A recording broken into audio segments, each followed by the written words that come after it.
আসসালামু আলাইকুম এভরিওয়ান। অদ্ভুত তোমার মায়া গল্পের 13 নম্বর পার্ট। তো চলো বেশি কথা না বলে গল্প শুরু করা যাক। কাজের মেয়ে তো কাজই করবে। গ্রামের অশিক্ষিত কাজের মেয়ে রাজপ্রাসাদের বউ হয়ে আসলেও আগের স্বভাব পরিবর্তন করতে পারেনি। কয়লা ধুলেই কি ময়লা যায় নাকি? অশিক্ষিত গাইয়া ভূত একটা, দেখলেই গা গুলিয়ে আসে। কি দেখে যে একে ব্রো এর বউ করে নিয়ে আসলো কে জানে। কোনো যোগ্যতা আছে নাকি এই বাড়ির বউ হওয়ার? এই বাড়ির কাজের বউ হওয়ারও তো যোগ্যতা নেই। রুষার কথা শুনে নাদিয়ার মন খারাপ হয়ে যায়। এর আগেও দুবার রুষা নাদিয়াকে ছোট করে কথা বলেছে। নাদিয়ার দিকে তাকায়ও যেন কিভাবে। গরিব ঘরের মেয়ে বলে নাদিয়াকে যেন মানুষ বলেই মনে করে না। বড়লোক বাপের অহংকারী মেয়ে রুষা চৌধুরী, অনার্স 3য় বর্ষের স্টুডেন্ট। চৌধুরী বাড়ির সকলের থেকে আলাদা হয়েছে। অহংকার গরিমায় পা পড়ে না মাটিতে। এর জন্য বাবা মা বড় বোনের কাছে অনেক বকাও খেয়েছে, তবুও পরিবর্তন নেই। গরিব মানুষ দুই চোখে দেখতে পারে না। কোনোদিন কোনো ফকিরকে 2 টাকাও ভিক্ষা দেয় না। কোনো ফকিরকে কখনো নিজের ধারে কাছেও ঘেঁষতে দেয় না। গরিব মানুষদের পাশ দিয়ে হাঁটেও না। নাদিয়া কিচেন থেকে বেরিয়ে রুমের দিকে এগিয়ে যায়। 2 চোখে পানি টলমল করছে। মেয়েরা নিজেদের কাজে মনোযোগী হয়। তারা এই মেয়েকে খুব ভালোভাবেই চেনে। এই মেয়েকে তারাও খুব একটা পছন্দ করে না। 1 নম্বরের অহংকারী মেয়ে একটা। মেয়েদের সাথেও খুব ভালো ব্যবহার করে না। গরিব মানুষদের মানুষ বলেই মনে করে না এই মেয়ে। রুষা ফ্রিজ থেকে চকলেট বের করে মেয়েদের দিকে তাকিয়ে বলে, আমার জন্য দুধ, ডিম, বাদাম আর মধু রুমে দিয়ে আসবে। মেড মাথা নাড়ায়। রুষা তিরিং বিরিং করে হাঁটতে হাঁটতে নিজের রুমের দিকে এগিয়ে যায়। নাদিয়া রুমে এসে দেখে রুমে কেউ নেই। ওয়াশরুম থেকে পানির শব্দ আসছে। বুঝতে পারে উদয় হয়তো গোসল করছে। কি করবে বুঝতে না পেরে বেলকনিতে গিয়ে দাঁড়িয়ে থাকে। তাকায় দূরে রাস্তার পাশে গাছের ডালে বসে থাকা একটি শালিক পাখির দিকে। পাখিটা একাই বসে আছে, সঙ্গী নেই সাথে। হয়তো খাবারের খোঁজে দূরে কোথাও গেছে। দেখতে দেখতে পাখিটা উড়ে চোখের আড়ালে চলে যায়। নাদিয়ারও ইচ্ছে করে পাখিটার মতো উড়ে সকলের চোখের আড়ালে চলে যেতে। কেউ খুঁজলেও যেন ওকে আর না পায় কোনো দিন। ইচ্ছে থাকলেও সাহস নেই একা একা দূরে কোথাও চলে যাওয়ার। নাদিয়া ভীতু মেয়ে, খুবই ভীতু। ছোটবেলা থেকেই ভয়ে আতঙ্কে বড় হয়েছে। আপন মানুষ পর মানুষ সকলের কটু কথা শুনতে শুনতেই 22 বছর পার করেছে। আপন মানুষজনই ওকে ভালোবাসেনি, ভালো ব্যবহার করেনি, ভালোভাবে কথা বলেনি। সেখানে পর মানুষ কেনই বা ভালোবাসবে, ভালো ব্যবহার করবে, ভালোভাবে কথা বলবে? এই সব আশা করাও ভুল। তবে ওকেও এই বাড়ির অনেকেই ভালোবাসে, ভালো ব্যবহার করে, ভালোভাবে কথা বলে। নাদিয়া এই কয়েকদিনে এটাও বুঝে গেছে ওর শ্বশুর ওকে খুব একটা পছন্দ করে না। কিন্তু ওর শাশুড়ি, চাচির শাশুড়ি আর উষা অমায়িক মানুষ, ওকে খুব ভালোবাসে। ওর সব কিছুতেই খেয়াল রাখে। উষা বাদে বাকি কেউ খারাপ আচরণ করে না। উদয় আগে বাজে বিহেভ করলেও 2 দিন ধরে কিছু বলে না। বাবার বাড়ি থেকে এই বাড়িতে খুব ভালোই সুখেই আছে। অন্তত জন্মদাতা পিতার কাছে থেকে বকাবকি শুনতে হয় না, খাওয়ার খোঁটা শুনতে হয় না, তার সামনে পড়ার ভয়ে থাকতে হয় না। ছোট ভাইয়ের হাতে মার খাওয়ারও ভয় নেই। সৎ মায়ের কটু কথা, গালাগালি, বকাবকি, মারধর খাওয়ারও ভয় নেই। এখন খিদে পেটে থাকতে হয় না। খিদে পেটে মায়ের মুখের দিকে তাকিয়ে থাকতে হয় না কখন দুমুঠো ভাত খেতে দেবে। এখন 3 বেলা পেট ভরে খায়। খিদে পাওয়ার আগেই খেতে দেয়। 3 বেলা প্লেটে নানান রকমের খাবার সাজিয়ে টেবিলে বসিয়ে খেতে দেয়। নানান রকমের ফল, দুধ, ডিম খেতে দেয়। খেতে না চাইলেও জোর করে খাওয়ায়। দামি দামি ড্রেস, ক্রিম, ফেস ওয়াশ, সাবান, শ্যাম্পু আরও কত কিছু ব্যবহার করে। রাতে নিশ্চিন্তে ঘুমায়। সকালে ঘুম থেকে উঠে কাজ করার তাড়া নেই। ভয়ে আতঙ্কে থাকতে হয় না। এখন আর দুঃখ কষ্ট হয় না খুব একটা। কোনো কিছু নিয়ে আফসোসও হয় না। যা যা হয়েছে তাতেই আলহামদুলিল্লাহ। যা কল্পনাও করেনি তাই পেয়েছে। চোখের পানি মুছে নেয়। সকালে চুলগুলো আঁচড়ানো হয়নি। বেলকনি থেকে রুমে ফিরে আসে। বেডের দিকে তাকিয়ে দেখে উদয় বসে আছে। প্রহর রুমে নেই, হয়তো নিজের রুমে চলে গেছে। নাদিয়া ড্রেসিং টেবিলের সামনে গিয়ে দাঁড়ায়। চিরুনি নিয়ে চুলগুলো আঁচড়াতে শুরু করে। কার্লি চুলগুলো জট পাকিয়ে গেছে প্রায়। আঁচড়াতে বেশ বেগ পেতে হচ্ছে। অনেকটা সময় নিয়ে চুলগুলো আঁচড়ায়। উদয় বেডে বসে বসে নাদিয়ার চুল আঁচড়ানো দেখে। নাদিয়া চিরুনিটা রেখে ওয়াশরুমে প্রবেশ করে। হাত মুখ ধুয়ে বেরিয়ে আসে, আবার ক্রিম লাগিয়ে নেয় হাত মুখে। উদয়ের দিকে তাকাতেই চোখাচোখি হয় দুজনের। নাদিয়া চোখ সরিয়ে নেয়, উদয় নিজেও চোখ সরিয়ে নেয়। উদয় বলে, 1 মগ কফি নিয়ে আসো আমার জন্য, মাথাটা ভার ভার হয়ে আছে। নাদিয়া কফি আনার জন্য রুম থেকে বেরিয়ে যায়। উদয় বেডে হেলান দিয়ে বসে কিছু ভাবতে থাকে। কয়েক মিনিট পরেই কফি হাতে রুমে ফিরে আসে নাদিয়া। উদয়ের হাতে কফির মগটা দিয়ে আবার রুম থেকে বেরিয়ে যায়। উদয় নিজের ফোনটা হাতে তুলে উষার নাম্বার ডায়াল করে। ভাইয়ের কল পেতেই ভাইয়ের রুমে চলে আসে উষা। জি ভাইয়া বলো। উদয় কফির মগের দিকে দৃষ্টি স্থির রেখে বলে, ফ্রি আছিস তুই? উষা বলে আমি তো সারাদিনই ফ্রি থাকি। উদয় বলে নাদিয়াকে সেলুনে নিয়ে যাবি। উষা বলে কেন? উদয় বলে ওর চুলগুলো কার্লি, আঁচড়াতে কষ্ট হয়, যা করলে চুল সিল্কি হবে, আঁচড়াতে বেগ পেতে হবে না, সেটাই করে নিয়ে আসবি। উষা বলে আচ্ছা। উদয় বলে হুম যা এখন। উষা চলে যায়। উদয়ের কফি শেষ হওয়ার আগেই নাদিয়া খাবার নিয়ে আসে উদয়ের জন্য। কফি শেষ হতেই খাওয়াতে শুরু করে নাদিয়া। কোনো কথা ছাড়াই খাওয়া শেষ করে উদয়। 8টার উপর বেজে গেছে, 10টার আগে অফিসে পৌঁছতে হবে। উদয় বলে তুমি খেয়ে আসো। নাদিয়া বলে হুম। নাদিয়া খালি প্লেট বাটি নিয়ে চলে যায়। উদয় মেডিসিন খেয়ে নেয়। খাওয়া শেষ করে রুমে আসতেই নাদিয়ার চোখ আটকায় উদয়ের উপর। ফর্মাল ড্রেসে ডিভানের উপর বসে আছে। দেখতে কোনো হিরোর থেকেও কম লাগছে না। হোয়াইট শার্ট, ব্ল্যাক প্যান্ট, গলার কাছে দুটো বোতাম খুলে রেখেছে, স্লিপ কনুই পর্যন্ত ফ্লোট করা, চুলগুলো স্পাইক করেছে, মিষ্টি পারফিউমের ঘ্রাণ। এভাবে তৈরি হয়েছে কেন? কোথাও যাবে নাকি? নাদিয়াকে দেখেই কাছে থাকে উদয়। এসে গেছো, এদিকে আসো। নাদিয়া এগিয়ে যায়। ঘড়িটা পরতে পারছি না, একটু পরিয়ে দাও। প্রহর চলে গেল আর আসছেও না। নাদিয়া ঘড়িটা হাতে নেয়। উদয় বা হাত এগিয়ে দেয়। ঘড়ি লাগাতে গেলে আর পারে না, কিভাবে লাগাই বুঝতে পারছে না। লাগাতে পারো না? নাদিয়া দুদিকে মাথা নাড়ায়, তারপর বলে এমন ঘড়ি তো এর আগে কখনো দেখিনি। এটা এমন কেন? কিভাবে লাগাই বুঝতে পারছি না। আমার হাতে দাও, দেখিয়ে দিচ্ছি। নাদিয়া উদয়ের হাতে ঘড়িটা দেয়। উদয় বুঝিয়ে দেয় কিভাবে লাগাতে হয়। এটা তো লাগানো একদম সহজ। নাদিয়া ঘড়িটা পরিয়ে দেয়। আলমারিতে মোজা আছে, একটু বের করে দাও তো। নাদিয়া মোজা এনে দেয়। উদয় এক হাত দিয়ে মোজা পরতে চেষ্টা করে, প্রায় পরেও ফেলে। নাদিয়া বলে আমাকে দিন, আমি পরিয়ে দিচ্ছি। উদয় নাদিয়ার মুখের দিকে তাকায়। লাগবে না, আমি পারবো। নাদিয়া বলে এক হাত দিয়ে পড়তে সমস্যা হচ্ছে তো, আমি পরিয়ে দিচ্ছি। উদয় দিয়ে দেয় নাদিয়ার হাতে। নাদিয়া নিচে বসে দুই পায়ে মোজা পরিয়ে দেয়। উষা তোমাকে সেলুনে নিয়ে যাবে, ওর সাথে চলে যেও। নাদিয়া উদয়ের মুখের দিকে তাকিয়ে মাথা নাড়ায়। এর মধ্যে রুমে প্রবেশ ঘটে প্রহরের। দুই ভাইয়ের একই রকম গেট আপ, ফাইলস, ল্যাপটপ সবকিছু আগেই কারে রেখে এসেছে। প্রহর বলে ভাই হয়েছে তোমার? উদয় বলে হুম। প্রহর বলে চলো তাহলে, ড্যাড আর চাচু চলে গেছে। উদয় বলে হুম চল।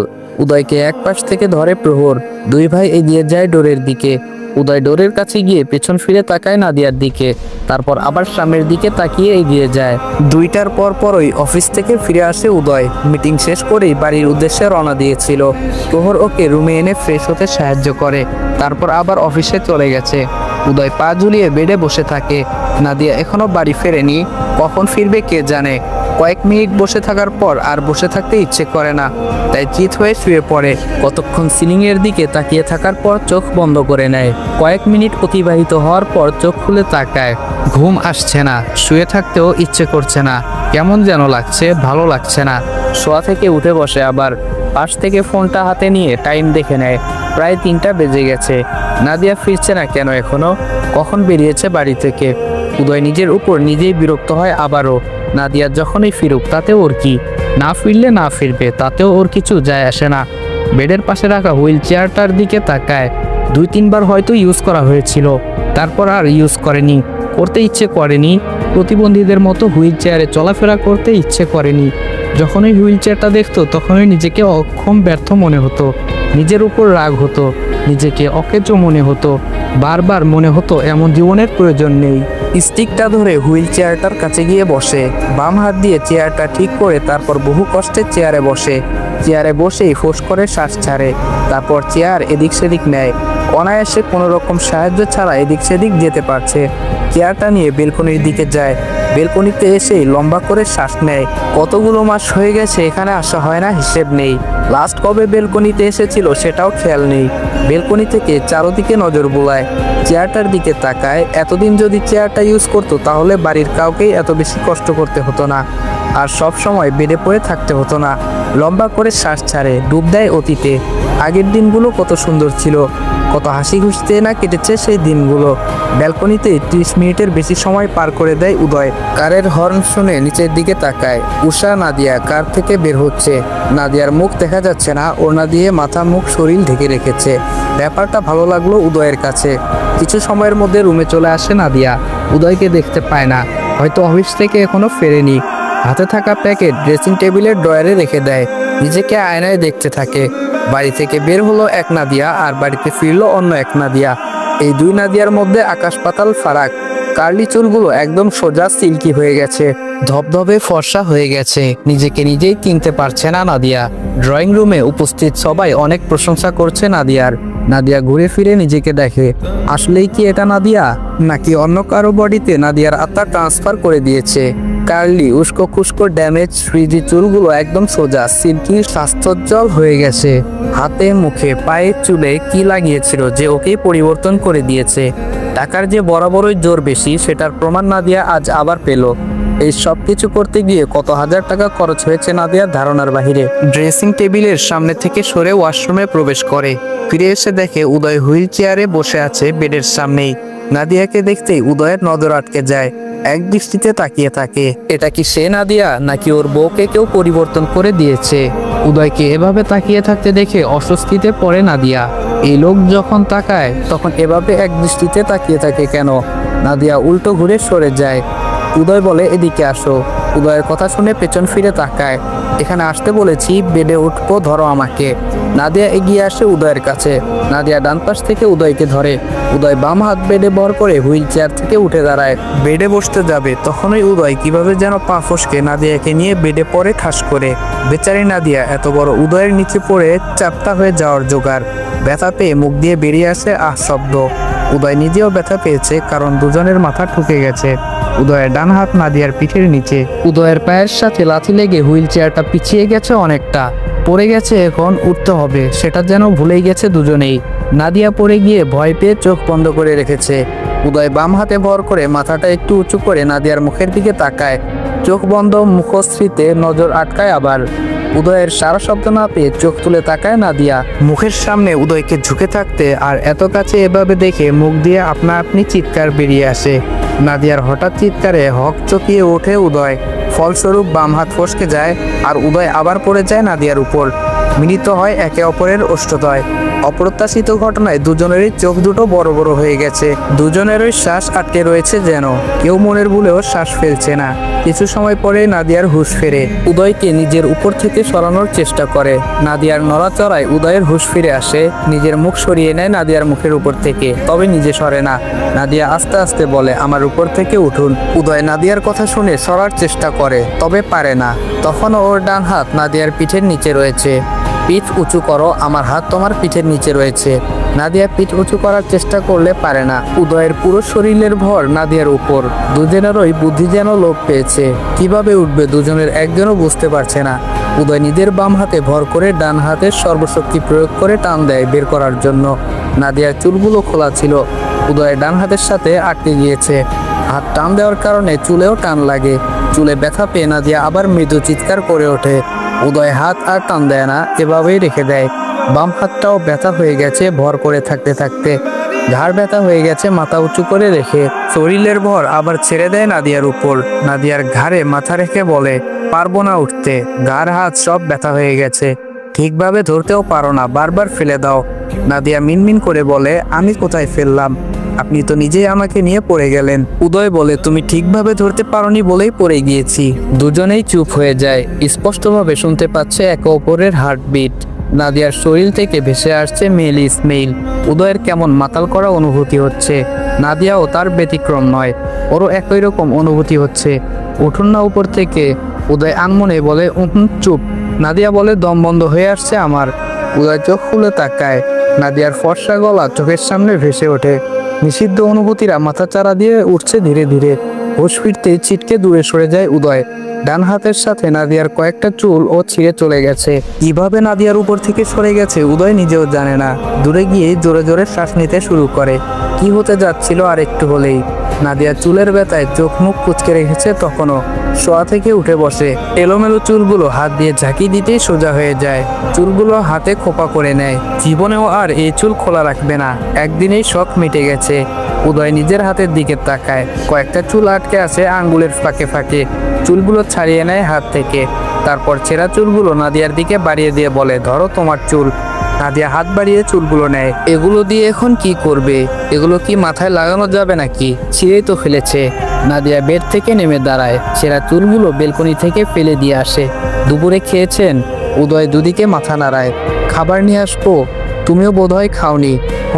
দুজনের জন্যই নিয়ে আসো। নাদিয়া রুম থেকে বেরিয়ে যায়। উদয় বুকে হাত দিয়ে জোরে শ্বাস নেয়। শরীরে হঠাৎ এত জোর আসলো কোথা থেকে? নাদিয়ার উপর থেকে 2-3 হাত দূরে সরে এসেছে। নাদিয়া খাবার নিয়ে আসে দুজনের জন্য। খাবারের ট্রে টেবিলের উপর রেখে ওয়াশরুম থেকে হাত ধুয়ে আসে। তারপর খাবারের প্লেট হাতে নিয়ে বসে উদয়ের সামনে। উদয় চোখ তুলে তাকায় নাদিয়ার হাত মুখের দিকে। ওয়াশিং মেশিনে ব্লিচিং পাউডার দিয়ে ধুয়ে এসেছে নাকি? একবারেই এত পরিবর্তন? নিশ্চয়ই পুরো বডি ব্লিচিং পাউডার দিয়ে ধুয়েছে। বলেছিল চুলগুলো কেরাটিন ট্রিটমেন্ট করিয়ে নিয়ে আসতে, কিন্তু উষা তো ওর পুরো বউটাকেই পরিবর্তন করে নিয়ে এসেছে। এর জন্যই বোধহয় এত সময় লেগেছে। এখন দুজনের গায়ের রং একই রকম। আগে নাদিয়ার গায়ের রং ফর্সা থাকলেও উজ্জ্বল ফর্সা চকচকে ছিল না, এখন ধবধবে উজ্জ্বল ফর্সা চকচকে গ্লাস স্কিন। নাদিয়া বলে হা করুন। নাদিয়ার কথায় ভাবনার জগৎ থেকে বেরিয়ে আসে উদয়। হা করে। নাদিয়া খাবার মুখে পুড়ে দিয়ে আবার মাখতে শুরু করে। তুমিও খেয়ে নাও। নাদিয়া বলে খাবো তো, আপনার খাওয়া শেষ হোক। উদয় কিছু বলতে চাইলেও বলল না আর।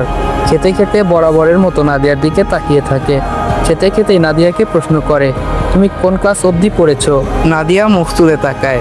এসএসসি পরীক্ষার পর পড়া হয়নি। উদয় বলে কেন? নাদিয়া বলে পড়তে দেয়নি। ক্লাস 10 পর্যন্ত পড়তে কত কাঠখড় পুরাতে হয়েছে। ক্লাস করতে যেতে দিত না। কোনোদিন কোচিং করিনি, প্রাইভেট পড়িনি। হঠাৎ মাঝে মাঝে ক্লাসে যেতাম আর পরীক্ষার সময় শুধু পরীক্ষা দিয়ে আসতাম। উদয় বলে এসএসসিতে কত পয়েন্ট পেয়েছিলে? নাদিয়া বলে 3.52। উদয় বলে ভালোই তো তাহলে। নাদিয়া বলে এটা ভালো পয়েন্ট? উদয় বলে ভালো না, তুমি ক্লাস করতে না, কোচিং করনি, টিউশনই পড়নি, তারপরেও 3.52 পেয়েছো। অনেকে তো সারা বছর ক্লাস করে, টিউশনই পড়ে, কোচিং করে, তারপরেও এই পয়েন্ট অর্জন করতে পারে না। সেখানে তুমি পেয়েছো, তাহলে ভালো না? নাদিয়া বলে উদয় বলে কলেজে ভর্তি হবে? অবাক হয়ে তাকায় নাদিয়া। নাদিয়া বলে আমি? উদয় বলে এখানে কি অন্য কেউ আছে? নেই তো, তাহলে তোমাকেই বলছি। নাদিয়া বলে আমি পড়ার জন্য কলেজে গেলে আপনাকে দেখবে কে? আপনার খেয়াল রাখবে কে? আমাকে এখানে আনাই হয়েছে আপনার জন্য, আপনার দেখাশোনা খেয়াল রাখার জন্য। সেখানে আপনাকে ফেলে আমি পড়ার জন্য কলেজে দৌড়াদৌড়ি করব? উদয় বলে সকালে কলেজে যাওয়ার আগে সবকিছু করে দিয়ে যাবে, আবার ফিরে এসে করবে। আমার সমস্যা হবে না, বাকি সব আমি ম্যানেজ করে নেব। নাদিয়া বলে প্রয়োজন নেই। উদয় বলে কেন? নাদিয়া বলে আমি পড়তে চাই না এখন আর। সেই 17 বছর বয়সে এসএসসি পরীক্ষা দিয়েছিলাম, এখন বয়স 22 বছর। মাঝখানে এতগুলো বছর পেরিয়ে গেছে, পড়াশোনা করি না। উদয় বলে তো কি হয়েছে, এখন করবে? নাদিয়া বলে দরকার নেই, পড়বো না আমি। খাওয়া শেষ করুন, ঠান্ডা হয়ে যাচ্ছে খাবার। উদয় আর কিছু বলে না। উদয়ের খাওয়া শেষ হলে নাদিয়া নিজেও খেতে শুরু করে। উদয় বসে বসে নাদিয়াকে দেখতে দেখতে অনেক কিছু ভাবে। তারপর মনে মনে বলে থাক, দরকার নেই পড়াশোনা করার। বাইরে গেলে অন্য ছেলেরা দেখবে, নজর দেবে। নাদিয়া চোখ তুলে উদয়ের দিকে তাকায়। উদয় দ্রুত চোখ সরিয়ে নেয়। তাকিয়ে থাকলে এই মেয়ে কিভাবে যেন বুঝে যায় তাকিয়ে আছে ওর দিকে। মাঝখানে বেশ কিছুদিন পেরিয়ে যায়। নাদিয়া উদয়ের সম্পর্ক আগের থেকে কিছুটা উন্নতি হয়েছে। উদয় যতবার নাদিয়ার দিকে তাকায় ততবার হারিয়ে যায় অন্য জগতে। মেয়েটা আসলেই মায়াবিনী। এখন উদয়ের সব কাজে নাদিয়াকেই লাগবে। আগে ছোট ভাইয়ের উপর নির্ভর করলেও এখন নাদিয়ার উপর নির্ভর হয়ে পড়ে। সারাদিন নাদিয়া এটা দাও ওটা দাও, কাজ থেকে সরতেই দেয় না। আগে যাও একটু নিজের কাজ নিজে করার চেষ্টা করতো, এখন তাও করে না। আগের মতো খিটখিটে মেজাজেরও নেই এখন, অনেকটা শান্ত স্বভাবের হয়েছে। আগের মতো চিৎকার চেঁচামেচি করে না। বাড়ির সবাই নাদিয়ার উপর ভীষণ খুশি। মেয়েটা সত্যি সত্যিই পেরেছে উদয়কে পরিবর্তন করতে। পুরোপুরি না হলেও কিছুটা তো হয়েছে, আস্তে আস্তে আরো হবে। সন্ধ্যার পর উদয়ের জন্য কফি নিয়ে আসে নাদিয়া। উদয় কফির জন্যই বসেছিল। প্রত্যেকদিন সন্ধ্যার পর ওর এক মগ কফি লাগবেই। এখন আর নাদিয়ার কাছে কফি চাইতে হয় না, নিজে থেকেই বানিয়ে নিয়ে আসে নাদিয়া। উদয় কফির মগ হাতে নিয়ে বলে প্রহর এসেছে বাড়িতে? নাদিয়া বলে না। আর কিছু না বলে কফি খাওয়াই মনোযোগী হয়। নাদিয়া বেডের একপাশে বসে থাকে। এটা ওর ডিউটি বলা চলে। আগে রুমে আসতে দিত না, এখন রুম থেকে বের হতে দেয় না। ওকে একা রুমে রেখে নাদিয়া রুমের বাইরে থাকতে পারবে না। উদয় যাই করুক, নাদিয়াকে ওর সামনে থাকতে হবে। কফি শেষ করে ফোন হাতে নেয়, ডায়াল করে প্রহরের নাম্বারে। আসসালামু আলাইকুম। ওয়ালাইকুম আসসালাম। কোথায় তুই? অফিসে। এখনো অফিসে কেন? একটু কাজ ছিল তাই। কখন ফিরবি? 9টা থেকে 10টা বেজে যেতে পারে। ও আচ্ছা, রাখলাম বলে লাইন কেটে দেয়। শরীর হাত পা ব্যথা করছে, মেসেজ করলে ঠিক হবে। সকালে তাড়াহুড়ো থাকায় সেভাবে মেসেজ করা হয়নি, শুধু ফিজিওথেরাপি করা হয়েছিল। তাকায় নাদিয়ার দিকে। সবাই যখন করতে পারে তাহলে মেসেজও করতে পারবে। প্রহর আমাকে কিভাবে মেসেজ দেয়, ব্যায়াম করায়, দেখেছো না? সেদিন তো বুঝিয়েও বলল কিভাবে করতে হয়। নাদিয়া বলে হুম। উদয় বলে করতে পারবে? নাদিয়া বলে হুম। উদয় বলে যাও তাহলে মেসেজ অয়েল নিয়ে আসো। নাদিয়া বলে আমি? উদয় বলে তোকে, তাড়াতাড়ি নিয়ে আসো, পুরো বডি ব্যথা করছে, মনে হচ্ছে ভেতর থেকে কেউ কামড়াচ্ছে যেন। নাদিয়া মেসেজ অয়েল নিয়ে আসে। উদয় এক হাত দিয়ে গায়ের টি শার্ট খুলে ফেলে, তারপর ট্রাউজার উড়ুর উপরে তুলে নেয়। শুরু করো। নাদিয়া উদয়ের পাশে বসে, দুই হাতে মেসেজ অয়েল নেয়। মেসেজ কি করবে? নাদিয়ার হাত সমান তালে কাঁপতে শুরু করে। উদয় দেখে নাদিয়ার কাঁপতে থাকা হাত, তারপর ধমক দিয়ে বলে এভাবে কাঁপছো কেন টকটক করে, তাড়াতাড়ি করো। নাদিয়া ছুতেই পারে না উদয়কে, হাত সমান তালে কেঁপেই চলেছে। এমনভাবে কাঁপছো মনে হচ্ছে পরপুরুষকে ছুতে বলেছি, বলে নিজেই নাদিয়ার হাত ধরে নিজের উরুর উপর রাখে।